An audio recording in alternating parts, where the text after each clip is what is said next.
I want to make sure that we thank our sponsors because we could not bring you these important events every month without their support. So I want to give a big thanks to our presenting sponsor, West Pharmaceutical, as well as our supporting sponsors, Merck, Daiichi Sankyo, Lilly, and GSK, for really being by our side every month as we bring you these important topics and really amazing experts like Cassandra that we have this evening. So big thanks to our sponsors.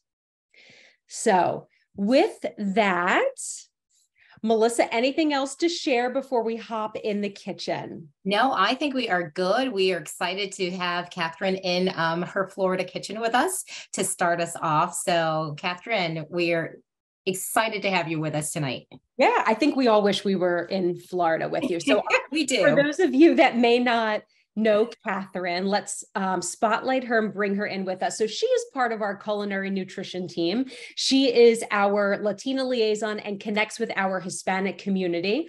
And she is joining us to whip up a really comforting, warming beverage for our virtual hangout this evening. So Catherine, let's turn it over to you to walk us through this really delicious beverage.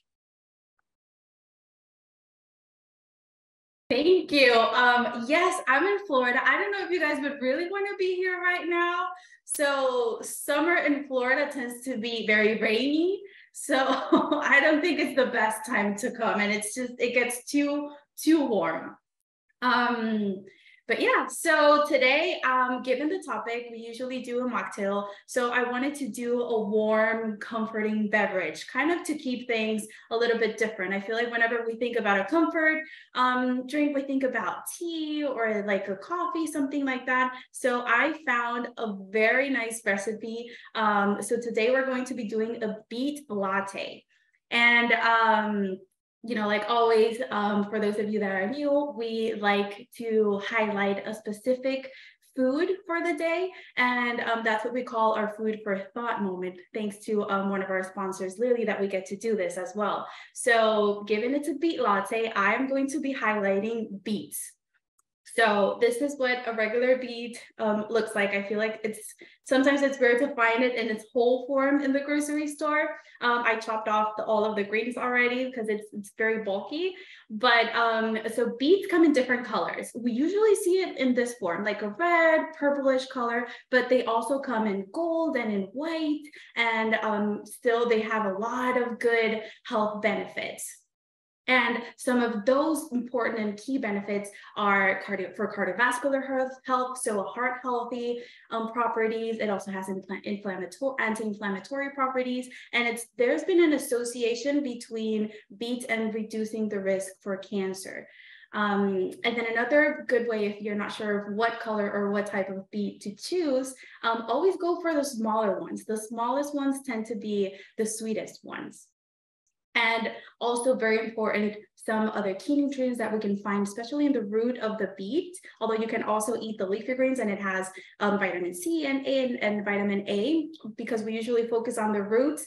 It's good in B vitamins, potassium, magnesium, and iron. And with that, I know some people, I've heard it before, but I read a little bit more about it today. There's something that's called beeturia. So if you make this recipe at home and by any chance the same day or the day after you see that there is a weird color in your urine, maybe like a pinkish or like a reddish color, don't be scared. There's nothing going on wrong. It's probably because you're within someone within the 14% of people that tends to happen. There's not a clear reasoning why. But just know that it might happen, and it doesn't mean anything. It's probably because the beets just drink more water and flush it all down. It's completely normal. So then let's get to it. This recipe is even though it might sound like beet has like that strong flavor, it doesn't have a lot of ingredients, so it's easy to make at home. So what you're going to need, aside from beets, I already started this. So before class, I already chopped the beets in just small cubes. It doesn't have to look meat or anything because we're going to blend it all together.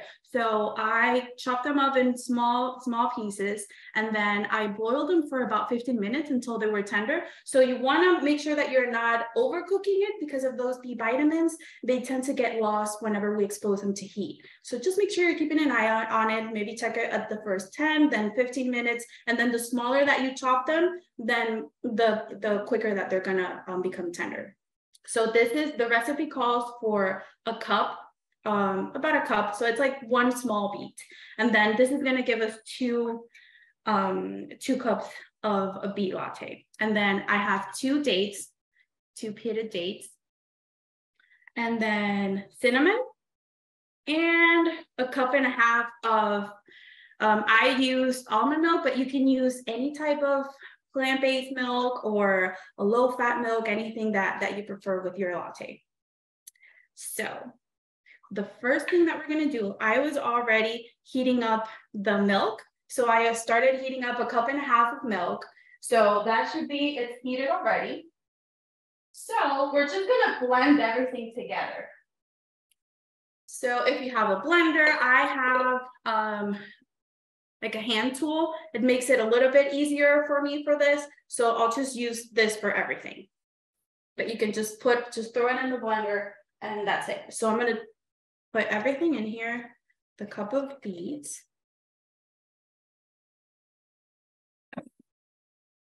the 2 dates, and the recipe said half a teaspoon of cinnamon, but I go crazy with it. I just love cinnamon. So I just kind of, whenever I see that it's very dark and I can't breathe, that's kind of when I stop. So I'm going to do just a little bit. So you can just put all of the milk in it and blend it all together. But if you want, because this kind of turns out to be such a beautiful drink, that you can kind of make it a little bit more decoration and kind of just make it more foamy and nice. So what I'm going to do is I'm gonna do about a cup of the milk, and then I'm gonna leave some, so just for decoration purposes. So see, I just left a little bit so that I can make some foam with it. And then this is what it looks like, just everything in there. Oh, can't see it.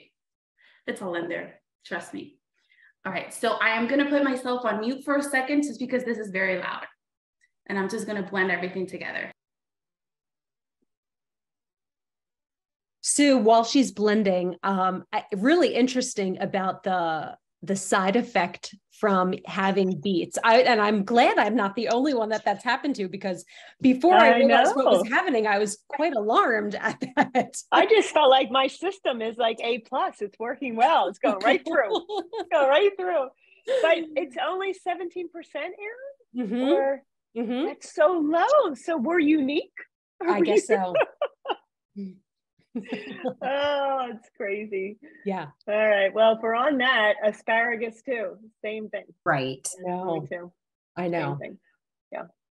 And I will say, while she's blending, for those that are interested in making this recipe, it will be up on our blog. So you're welcome to come back to our website and try this out on your own as well. Yeah. I love the addition of cinnamon. I think people don't realize, when I was a kid, we only put it on like applesauce. We just didn't. Now I put it on everything, and it is such a good antioxidant, and just, you know, one more extra little spice you can add to your medicinal, you know, cabinet of herbs and spices that help support your immune system, and just go to town. Absolutely. So look at this color. This is just beautiful. I'm just going to pour a little bit in here so that you guys can see how beautiful it is. It's just magical. All of the nutrients that are in there, just because of that color, it's amazing. So then what I'm going to do next, I'm going to pour the rest of my milk in here. You can grab your favorite. I feel like we all have that mug where, you know, it's maybe not that pretty, but it just has a lot of feeling to it. Someone special gave it to you, or you bought it because, I don't know, you've had it forever since you were a kid. So I feel like that would be the perfect mug for this. And then I have a milk frother, and just make a little bit of foam with it. Right.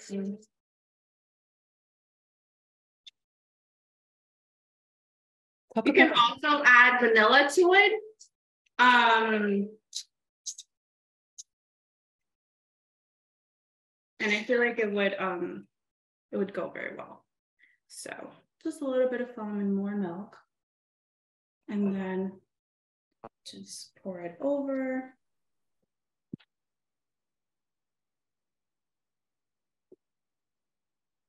And Catherine, you just blend until smooth. The beets and the milk and the cinnamon, you just blend it until it's creamy. Yes. Yep. You're completely right. So that looks amazing. That is beautiful. It looks so pretty. It looks like flowers. It's just so cute. And it's very thick. So depending on your preference, some people like it. Maybe the beet flavor might be a little bit too much. So then you can kind of adjust from there. But the darker the color, then it means it has a stronger flavor. So this is it. I need to try it before I keep going. I love that you put the foam in first. So Catherine, I don't do that. I make lattes all the time. I put the foam in last. Well, if you put it on the top, you can do it like that. But yeah, but I sort of love the way it just made all the colors come up. Yes. Everything come kind of like whenever they do the one that looks in like darker brown, and then it just this is how they do it. Oh yeah, I feel like I learned a new trick. It's wait. That ombre effect for your latte. That's what it is. Oh my God. So there you have it. We're going to put the recipe later in our blog. And if you have any questions or anything, then you guys have to make this. It's definitely one of my favorites. I stopped drinking coffee, so this is going to be my new thing. You're a brave soul, Catherine. Thank you. Well, when it's pretty like that, it helps, right? We drink, we eat with our eyes. And so this is perfect because it just looks so great.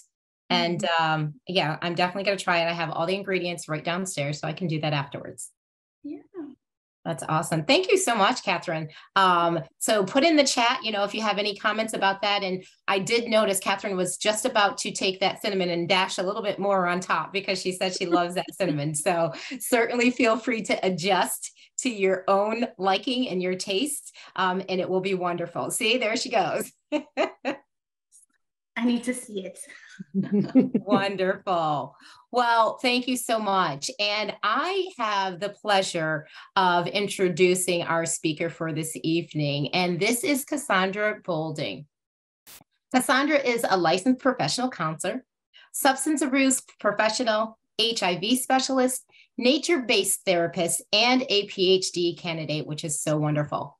She is a global thought leader on implementing community-based approaches to destigmatizing mental illness in our BIPOC communities and enhancing gender equality in programming and promoting trauma-informed care. Cassandra is an experienced program director, and she has facilitated many trainings, more than 200 social service professionals on addictions, HIV and AIDS, treatment, stress, diversity and inclusion and equity, and co-occurring disorders. And Cassandra's entrepreneurial spirit spans across 2 decades, which she certainly doesn't even look very, that old to be able to do that. But it's led to international research, speaking, training, and consulting requests from corporate clients internationally, nonprofit, governmental regulatory agencies worldwide. She believes that individuals and families and communities and the inherent strength which allows them to participate in their own secure, own rescue. So we are really excited. You can reach out to Cassandra, and we're going to share all of her contact information. But right now, we are really excited to hear what she has to say. We've called this Hey Sis because we want to hear, we want to present to you, and we want to hear what you have to say as well. So Cassandra, thank you so much for being here with us, and I'm going to let you take it away. Thank you, Melissa. Thank you so much. I was like, who is she talking about? That's you. Hi. Hi, my name is Cassandra Bolding, as Melissa has introduced me.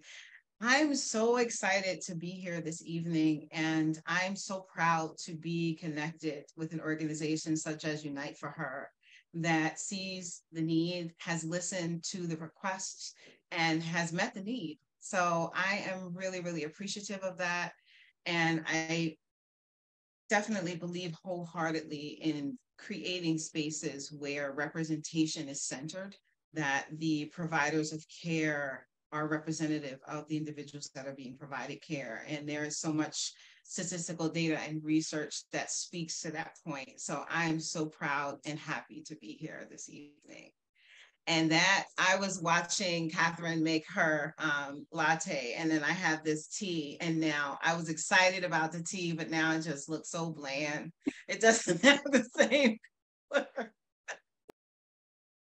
So we actually talked about this, and we were kind of talking about what some of the needs were. And although we identified several different areas we could cover, one of the things that we landed on was depression, and depression, in terms of early diagnosis and treatment of cancer. And one of the things that really just popped in my head as we were talking about this was some of the things that I say, like when I'm reaching out to somebody that I care about. One of my sister friends is like, hey, sister, you're okay. And then I always add, are you really okay? Because, sometimes we're like, yes, I'm good. And we do that, quick response, but sometimes we're not good. And I think within our community, as far as women of color, especially Black women, it's something that we do very often, where we say that we're okay when we're not okay, because in most instances we don't feel that it's okay for us not to be okay. And so it was really important to use that word okay in the title, because many times we will say I'm good or I'm okay, and we're not. And many times, especially when we're talking about early diagnosis and cancer treatment with our family members or friends, sometimes it's a very difficult thing to be able to broach that subject of how are you, or being able to process to talk about how you are with someone who loves you, who cares about you, who wants you to be okay, and you're not okay, and you're not feeling okay in that moment. And wanting to, as we do, we are caretakers, we are nurturers. And so we want to take care of those around us. And so sometimes we won't acknowledge that we're not okay. And so creating this community, I thought about it in terms of collectivist societal structures, which is, as Black women, as people of color, we come from collectivist societal structures, which means that we heal in community. So having this space to be able to process this and to be able to explore, what does it even mean to be okay? And I'm going to, offer you that question at some point in our discussion. What does it mean to be okay? And when you're not okay, what do you do with that information? Do you share with other people? Do you process it, say, in a journal? Like, where do you take that information when you're not okay? How do you process that information? So the subtitle of this discussion is kind of talking about Black women, depression, and cancer diagnosis. And so one of the things that I wanted to do was I wanted to have some information, but I didn't want to make it so structured that we didn't have that conversational feel. Because again, this is all about collectivist healing or collective or community healing. So I wanted there to be an exchange and some dialogue.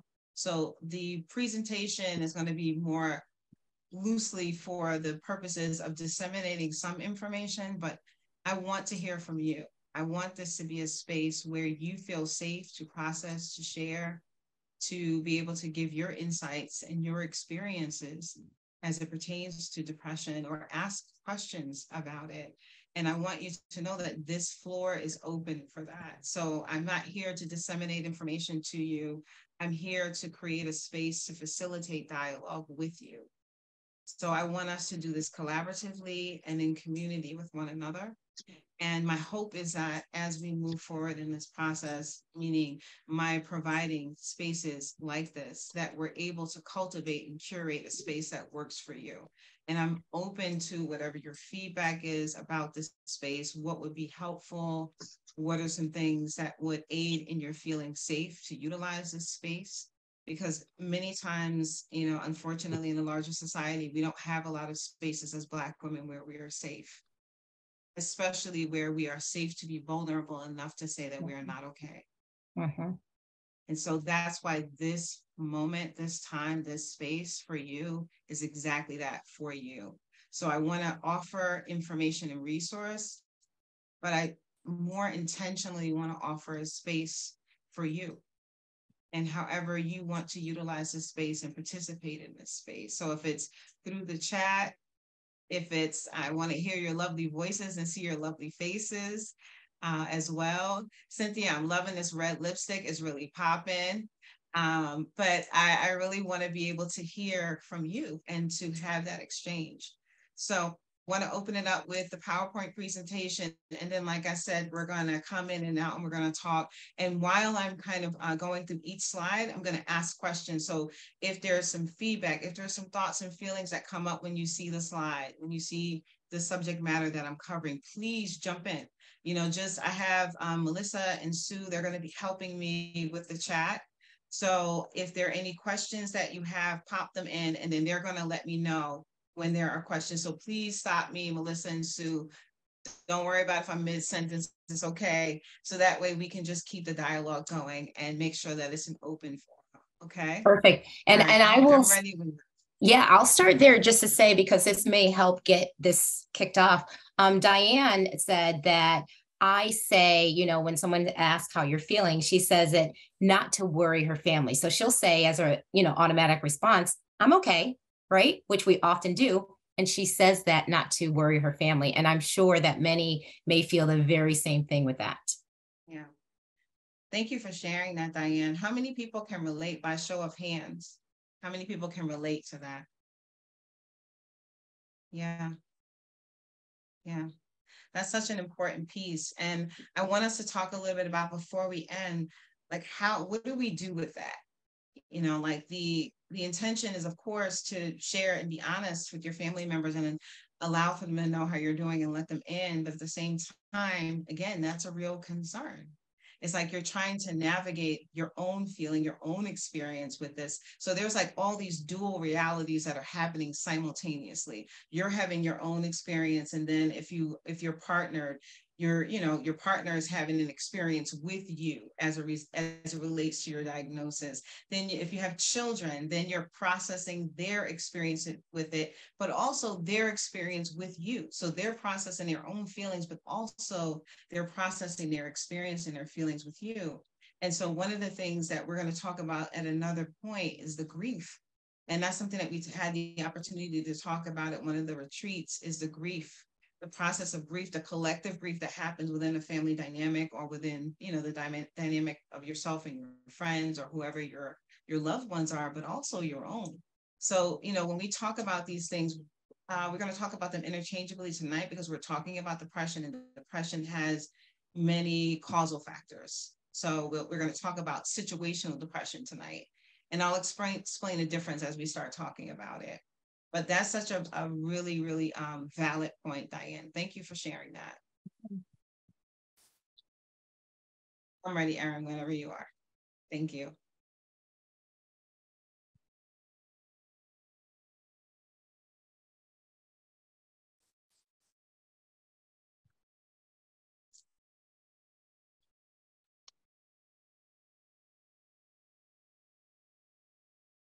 I'm not seeing it on mine. It's just me.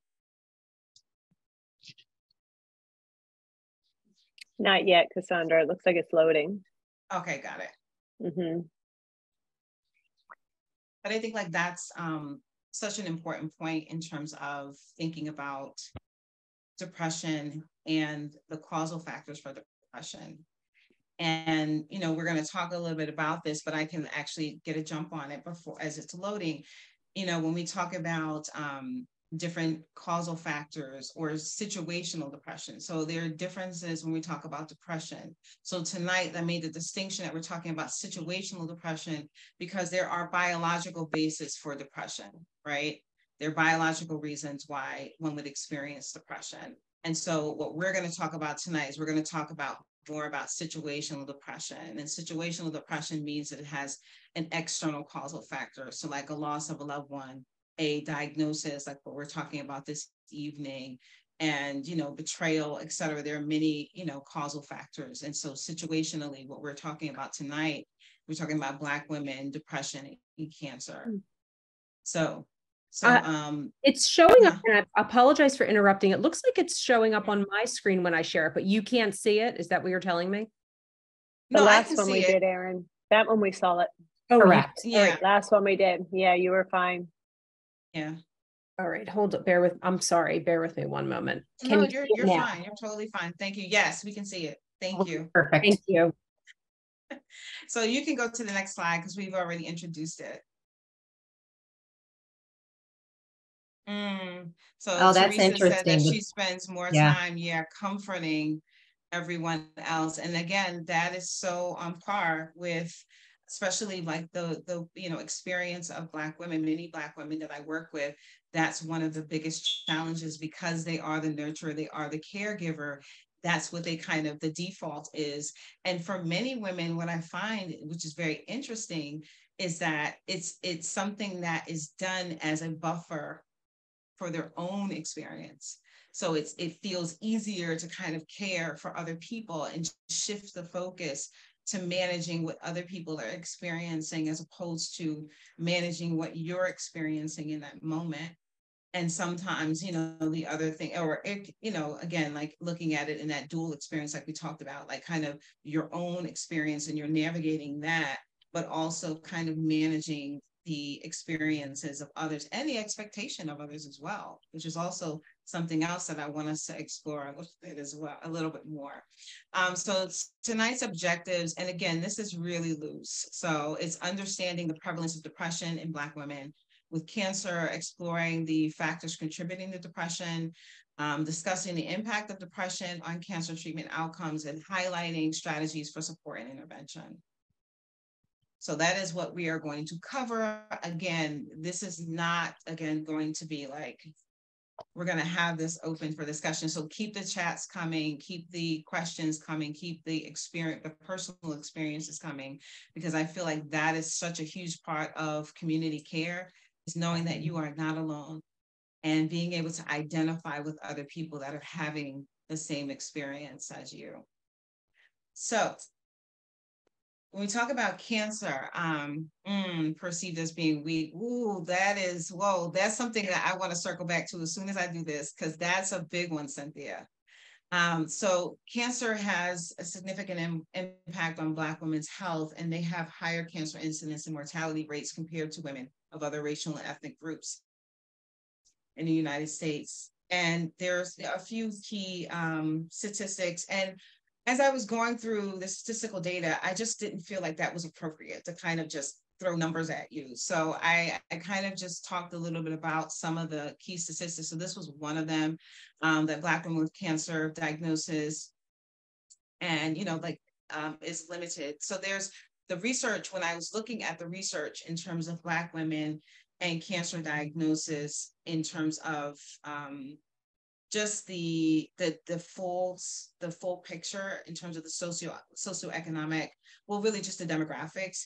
The information is limited in that just the comprehensive aspect of it. So that was something that I wanted to note specifically, because that adds to what we're talking about in terms of Black women and their specific experience with cancer.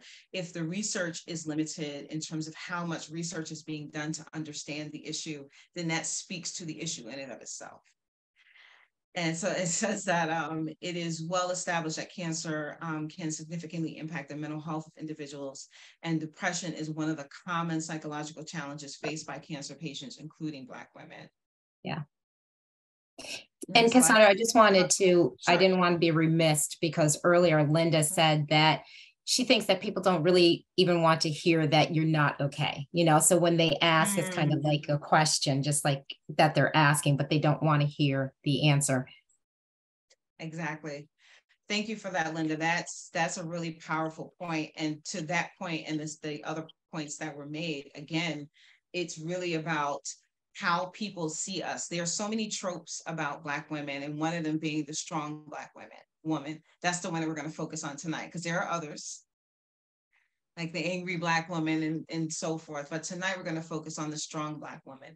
And that particular trope has a long-standing historical context. And so when we talk about strength, spectrum of emotions, yes, Teresa. Yes, Teresa.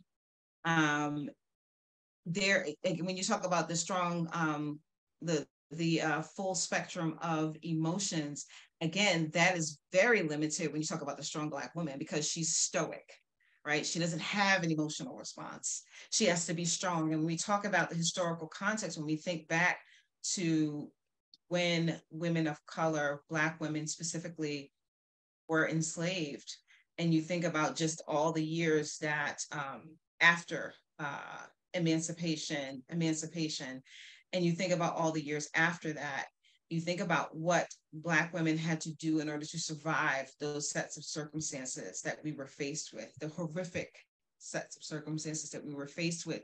And you think about this level of stoicism, right, that we had to have in order to survive, because it meant it wasn't just about managing the situation at hand, it was about our very survival, that we maintained this level of stoicism, that we were disconnected or detached from our emotional responses. When you think about it, clinically, when you think about trauma and post-traumatic stress disorder, you think about a person being in a dissociative state, meaning that just simply they're here, their emotions are here. And that's for their survival. Like psychologically, that's the only way that one could survive a certain set of experiences, is by not being, integrated with their emotional self. So a big part of what you're talking about is such a meaty subject when we talk about Black women and depression, or Black women and their emotional response or their psychological responses to the experiences that they're having, because it's such a huge topic. And so when we talk about the historical context, it's just a level of understanding in terms of why, and then understanding that generation after generation, this is being handed down.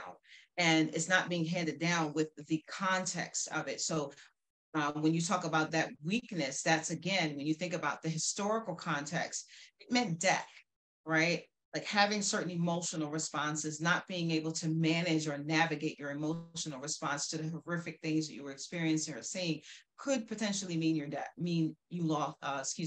could potentially mean that you lost your life, or someone that you love lost their life. So maintaining emotional detachment and being disconnected in that level of stoicism was what meant your survival and those that you love. And again, like handing that down, like watching our grandmothers, our mothers, again, be loving and nurturing, but not witnessing them have emotional ranges, right? Like having that emotional literacy that occurs when one has the freedom to experience their full range of emotion. But if that is something that you are not allowed to do, right, for whatever the reason, like as a child growing up, I could remember many times where I was told not to cry, where I was admonished for crying, where I was admonished for showing signs of weakness, like being too sensitive, having emotional responses about things, articulating my emotions, because I grew up in a different era. So when the time frame that I grew up, I had more access to spaces where I could express how I felt. My mother, my grandmother, my great-grandmother's era, they were seen, not heard, right? And it wasn't because of a dislike for children. It was, again, having to do much of the time with our safety, that if you are not heard, then that means you are safe. And so these things are being, brought forward and handed down, but without the context to help us to understand. So for me, growing up, watching my mother, my grandmother, and all of whom are cancer, well, my two grandmothers both died from breast cancer, and my mother has multiple myeloma. So like kind of witnessing their experiences and the absence of their emotional responses it was something that again, there was this dual experience that I had with it, kind of witnessing, not understanding it. Like, okay, this thing is happening to you. What do you feel about it? And even making the inquiry about feelings and watching them struggle to access and identify the first access a feeling, right? And then to be able to articulate and identify what that feeling was. It was very telling for me growing up. And again, like kind of having this misconception about that, right? Which is that generational trauma being what it means to be a woman, right? You have to be strong and you have to hold it together no matter what. So your points, like that whole aspect of being nurturing and loving to others, right? But then when it comes to our own ability to offer patience, compassion, kindness, tenderness to ourselves, we sometimes struggle because of those messages that we received growing up. So I want to kind of, speak to that, like throughout this, interweave that and throughout this discussion, because this is so important when we think about the intersectionality of it. Yes, many women are diagnosed with cancer, so there's an intersection there. But then when you think about specifically Black women and their experience with a cancer diagnosis, or their experience, with depression, it's different through a cultural lens, like understanding it through a cultural lens. And that's what we're viewing it through tonight. So we're not saying that the experiences, there aren't any intersecting factors, but what we are saying that through this specific cultural lens, we're talking about depression and we're talking about cancer diagnosis. So did I have any more questions? These responses, these insights are like powerful. So thank you. There's no more. Sorry, I was trying to unmute. Okay. Is that better? Yeah. Okay. Yes. Thank you. I don't know what was going on there. There's no more in the chat, but I feel like, this is definitely a great time to just ask if anyone wants to come off of mute, because all of the comments that we have expressed, they all connect, right? They're all connected. Yes. And I feel like, if we invite anyone to come off mute just to share for a moment, you may have something else to say. And this is not to put anyone on the spot, but, the information that this is why we're here. Hey, sis, yes. Are you okay? Right. This is exactly why we're here. So if there is anyone that wants to expound upon anything that's in the chat, or if you want to say something, we will certainly open the floor at this time to do so.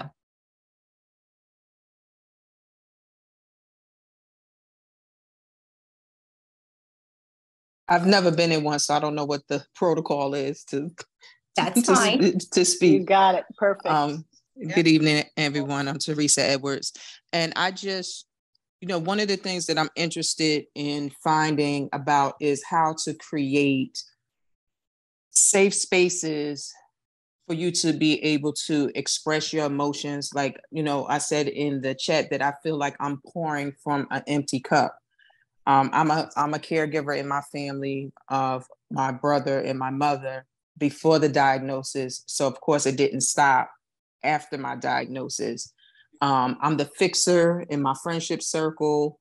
Like you said, I'm a Cancer, so I'm like a uber nurturer to a fault.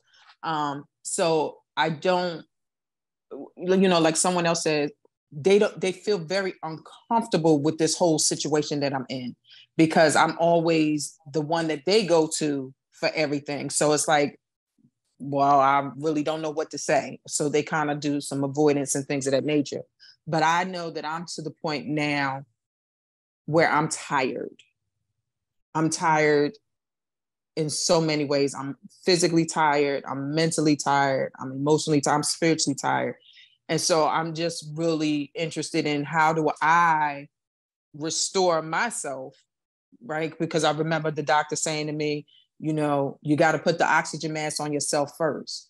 And so I feel like now I'm at the point that I'm gasping. So how do I create for myself these safe spaces where I can express these range of emotions and people not looking at me like I'm crazy, because I think that's the other thing, like, because we bottle it up for so long because we're concerned about others, that when it starts to spill, it's like, oh my God, does she need to go to crisis? And it's like, it may not be that extreme. I need to let it out, because holding it in, like, I've been having like the worst gut problems. And I know it's because I'm storing all of that in, and I feel tight, So it's like, I tried the journaling. It didn't do anything for me per se. So I'm just, I'm looking for other options other than people. Because again, like I told you, that transference is real. You bring it to them and they dumping it back to you. And then you just have this cycle of transference back and forth. I'm not really interested in that, but some other ways to process it so that I can be healthy, and not manifesting all of this toxicity in my body and making me sicker. So just some healthy ways of managing that moving forward. Thank you, Teresa. Thank you. I want to invite everybody really quickly, because what you said, I felt you, and I know everybody else felt you. So really quickly, I just want to invite everybody, put one hand on your chest, one hand on your stomach. Just hold yourself for a sec and just feel your heartbeat, feel the texture of your clothing, feel the weight of your body in the chair. Feel the support underneath your feet, and just take a deep inhalation in through your nose. Let your stomach fill up with air. Feel it expanding underneath your hand, and hold. And now slowly exhale and feel your stomach contract underneath your hand. And one more deep inhalation in. And hold that breath. And slowly let yourself exhale. Good. Thank you. Thank you. I could see a lot of heads nodding. I could see that there are a lot of people that were identifying with Teresa's experience. Thank you for sharing that, Teresa. And thank you for sharing some of the things that you tried. I think that's important too, like kind of knowing what works and what doesn't work. And I'm sure that sometimes, using the journal may work, but in certain instances, like you said, like kind of you're full is what I'm hearing. Like you're full, you don't have anywhere to put it. And, one of the things, like when we talk about healing and community and collective care, is being able to create spaces like this, where you can process that with other people who understand what that feels like to be the fixer, who understand what it feels like to be the person that everybody comes to. And now you need somebody to go to. And people don't know. It's an adjustment for people, right? And so that's one big piece. It's like understanding that it's an adjustment for them and managing your own discomfort and your own anxiety with the adjustment. Because we're accustomed to being in that specific role of being the fixer, the nurturer, the one that's caring for everybody, we have a lot of discomfort and anxiety around not being that person. Who will they go to? Who will give them that support? And wanting to still be that person while simultaneously needing that person. So being able to manage your own anxiety while they adjust, right? Because their adjustment is going to be to your setting healthier boundaries around your time. How much of an expenditure of time are you going to make? How much are you going to allot to showing up in the ways that you've shown up? Emotional boundaries, right? How much of an emotional investment am I going to make here? Do I have, right? Like when we talk about the oxygen mask, I think about bank account, right? Or gas tank. Do I have enough gas in my tank for this moment, right? Because sometimes we have $5 worth of gas in our tank and we're trying to drive from Philadelphia to New York, right? So we don't have the gas in our tank. And so being able to check in with yourself and say, how much gas do I have in the tank? You know what? I don't have enough gas in my tank for this. So I'm going to go and get my gas in my tank in order for me to decide whether or not I'm going to utilize it here and how much am I going to utilize here. And especially if you know that there are people who are gas guzzlers, using the same metaphor, who are gas guzzlers, being able to say, how much time am I going to allot to this conversation? Am I going to take this call? Am I going to answer this text message? So being able to check in with yourself before engaging is one thing that I would suggest. And sometimes you might find that there are people who are gas guzzlers and you find yourself not responding often. And then you have to kind of make some decisions around your level of engagement when you are low in the tank, and being able to make conscious decisions about who you engage during those times. I would say another thing that I think would be really helpful is being able to find physical things. Because as I was listening to you, I was hearing like physical energy and not something that exerts you. Something like, again, like just like what we did, like that was an example of just doing a grounding exercise, right? Just being able to hold on to yourself in those moments when you feel like everything is moving, and that's like being destabilized.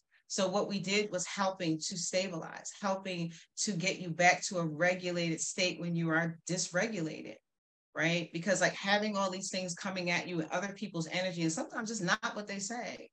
It's just other people's energy constantly coming at you, or other people's expectations, and being able to regulate yourself by using your breath and just being able to have a moment to yourself, because you can give yourself those moments, and being able to, again, manage your experience of guilt, because sometimes we feel guilt when we take those moments out. Being able to manage that experience by writing about it, by processing it. Psychotherapy is a tool that can be utilized, right? There is a lot of stigma that's associated with mental health, accessing mental health treatment in our community. And so many people avoid it, or they don't utilize it consistently. And again, that kind of goes back to some of the statements that we talked about earlier, those tropes, and like how we are made to feel that we are weak if we are not okay, and if we acknowledge that we're not okay. So being able to have a neutral person, so someone who's not going to fire back at you, like you said, Teresa, someone who's going to create a space to just listen, to just hold space for you, and to be able to allow you that room and that opportunity to say everything or nothing, but just to have that space where someone is not expecting something from you, that they're there to support you. And I think being able to give yourself that gift is so important as well. So another thing I think that would be helpful is, I'm not sure if you're participating in any of the ongoing support groups, which are phenomenal, but there are, support groups and those resources that can be utilized as well. And some of those, sessions, you may just sit and listen and just be able to be in the space where nobody is expecting something from you, where everybody has something that they can offer you, and you can choose when you want to access it or not. But you know that wealth of resources there, because it sounds like you don't have a lot of spaces where you can go and access what you need. Sounds like you're always the person that's offering and giving that to other people. So maybe just putting yourself in spaces where you have access, which is something else as Black women that we struggle with having, right? It's access to the resources and services that we need, that we require. So those are just a few suggestions. And as Erin and Melissa said, that they're going to make sure that you have access to my information, please reach out, and I will be providing spaces as such with Unite for Her. So yes, we're going to have some support groups that we're going to be offering in the fall months. And I would love it if you would, participate, because it sounds like that would be helpful, just to have a space for you, Teresa, just for you to be able to access what you need. And if I can just, sure. I'm sorry, Cassandra, I just wanted to expound a little bit on that, and just to say, I'm working on that for us all. So starting in September, it's a 12-week course, but it's 6 sessions. So it's every other week. Cassandra will be doing a facilitated support group for women of color through Unite for Her. It will take 1 passport square. So please check your emails closer towards the end of August. We will get this email out to you. I'm working on it today as we speak. And that is something that, 1 passport square for that really ends up being 6 sessions, but it's over the course of 12 weeks. So from September until the end of November, and Cassandra is going to be facilitating that. She's going to be facilitating a couple of them, but one specifically for women of color. Thank you, Erin. And Cynthia said that I learned to make myself the most important person in my life. I've come first. Absolutely. And that's not an easy feat, Cynthia. I know it's not, you know, and all of the feelings that come up with that. Do you want to share a little bit about that? And I'm not to put you on the spot. It's not easy because I've always been perceived as the strong woman. I get things done. People come to me for this, that, and the other. And when I was diagnosed, I had to learn to say no and put myself first. So now I have relatives that perceive me as being selfish, but I don't care. I don't care anymore. That's just how it is. I just don't care. I come first. So if you can understand where I'm coming from, awesome. If you don't, it's still awesome. That's good. Thank you for sharing that. Yeah. That takes a lot of courage, Cynthia, and especially within the Black family dynamic. That's tough. It to is. Be able to say, it really yeah, is. that's really not is. an easy feat. And I think that my son, I have a 31-year-old son, and he lives in Texas with his wife. And, you know, we would talk about, when I was first diagnosed, we would talk about my situation. And I told him when I first said it, I said, you know, Lance, I am the most important person in my life. And I could hear him gasping like, really, Mom, what about me? But no, you're 31 years old. Well, he was 29 then, but you're a grown man. I come first. I come before anybody. That means you too. So, but he understands, but it's just other family members, you know, but it's okay. It's okay. I don't care. I don't care. I come first. It's all about me. Mm-hmm. Yeah. And you have to be that way. You really do.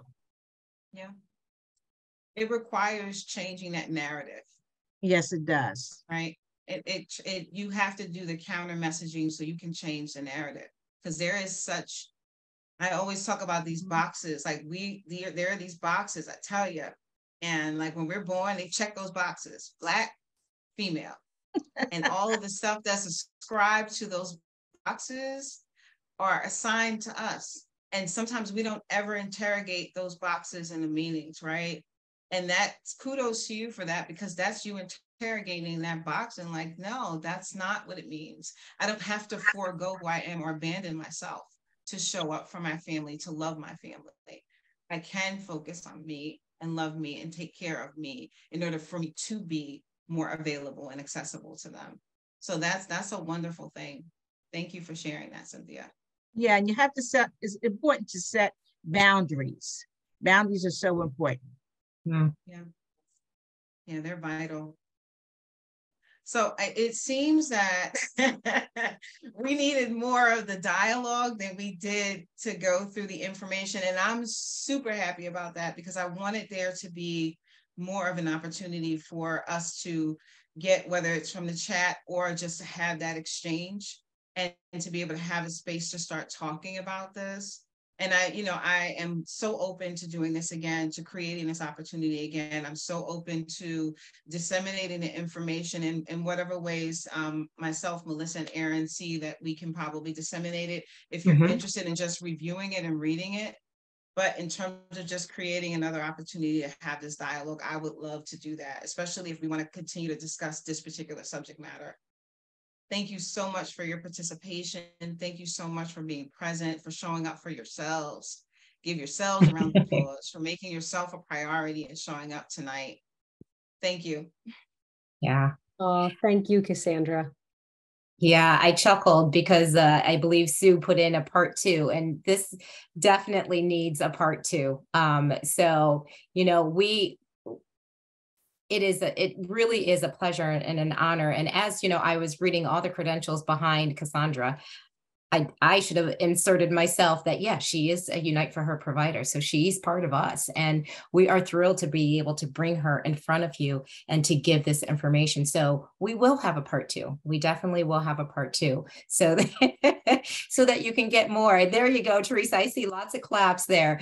But we definitely will do that. And, Cassandra is part of this Black Lotus collective that is amazing. And she has additional amazing providers there and supporters there that would work so well with everyone here. So this has been very, not eye-opening. It's not eye-opening. It's just been very real. And sometimes it's hard to be real, right? We know that. Sometimes it's hard. We hear our younger kids, and at least I hear my younger kids saying, oh, I'm going to be my true, authentic self. Well, this is the time for us, right, to be our true and authentic self. And just doing these hard discussions, things like this is what we need to do. So I applaud you for coming out. I applaud you for sharing your comments in the chat and openly. And I invite you to stay tuned for the part 2, because there's going to be a part 2. So Erin and Sue, if you have anything else to say. I was just going to say, because there's slides we didn't get to, Cassandra, maybe we can include them in the recording of this if there's some tips or information that perhaps attendees can review afterwards. If we're able to keep those slides, then we can just include it, if that would be okay. Perfect. So we'll post them with the recording in our Her library. They'll likely be up tomorrow, so you can come back and sort of review all of this.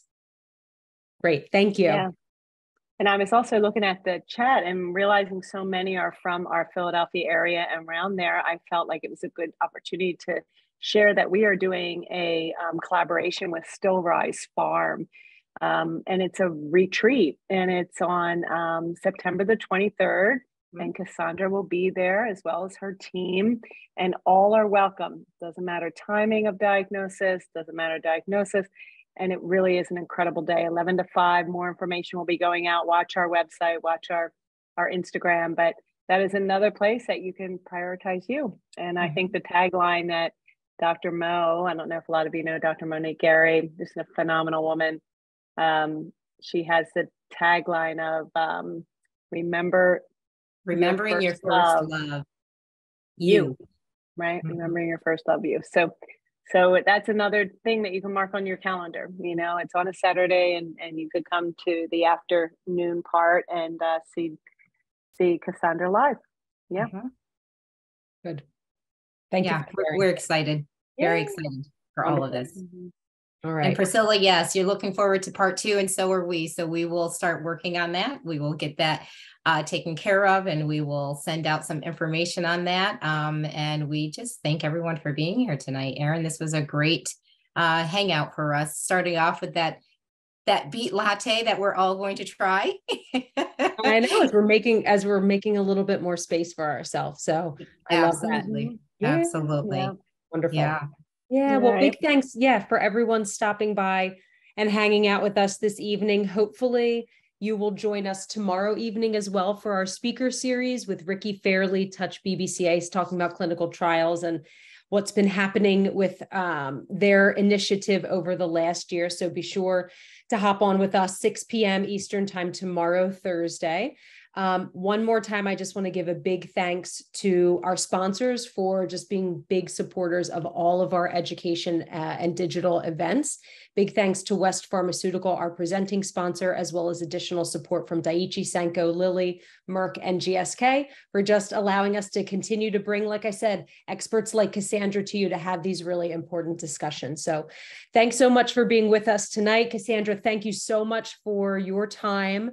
And thanks for everyone hopping on with us and being vulnerable and open. We appreciate you so much. And we know now we've got part 2 to plan. So we'll get that on the books as well. So enjoy your evening. Enjoy this beautiful summer night, and hopefully we'll see you again soon, everyone. Thank you. Take care.